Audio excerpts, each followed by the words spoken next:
We've got another epic local segment. This is one of our favorite segments because we get to spotlight some of the extraordinary people that live here in our valley. Joining me this morning is snowboarder Ryan Wachendorfer.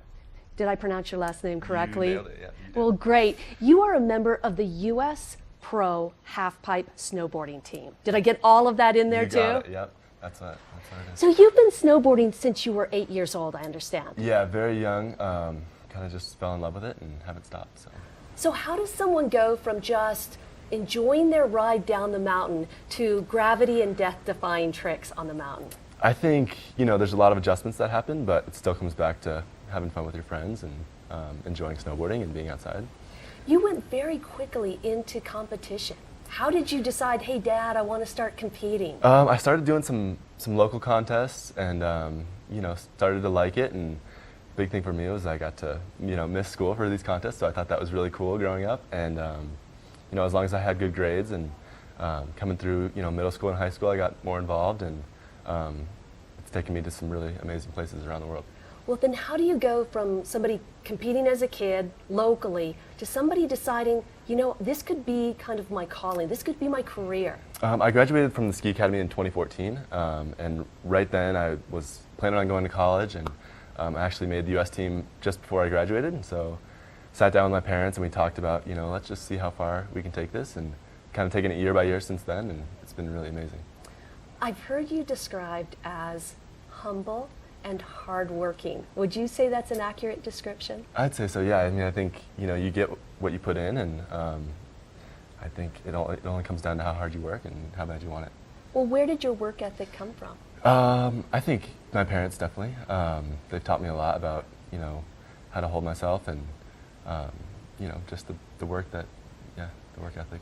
You've mentioned that you get a lot of inspiration also from your fellow teammates. Talk to me a little bit about that. For sure. It's such a talented team, and there's so much skill level across the whole team, the whole U.S. team, and so definitely feeding off each other. And if someone's riding really well, you can take that and then use that for motivation for yourself if you're not having a great day or whatever. And I think it's definitely we're all competing against each other, but we're all really good friends, and it definitely helps with motivating each other and getting each other to progress.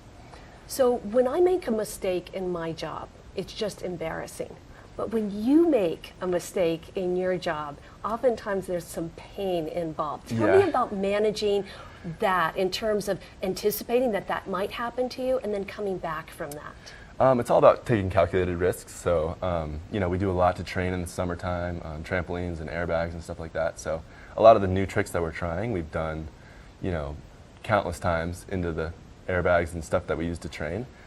So it's calculated, and it's also, it's risky, but wrapping your head around the mental side of it too is also tough. But, it just takes practice, and you do it every day, and it gets better, it gets easier. So tell us what you have planned. What's happening with you right now and in the immediate future? So I'm actually coming off an injury I had in December.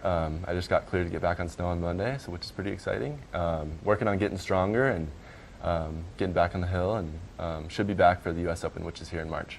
That sounds great. And now what do you do to stay in shape during the off months? Do you go to the Southern Hemisphere, or do you do other things? We do, yeah. I was in Switzerland in the fall, so we go to Europe, we go to New Zealand in the fall and the spring, just kind of chasing the snow, and whatever facility has the best half pipe for us, and making the most of the kind of downtime here, and then we come into the season strong and confident.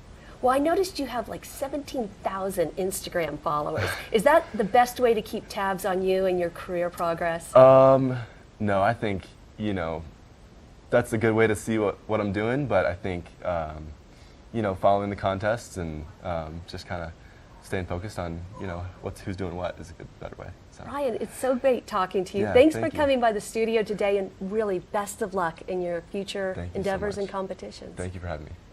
Stay tuned, we've got your weather forecast coming up next.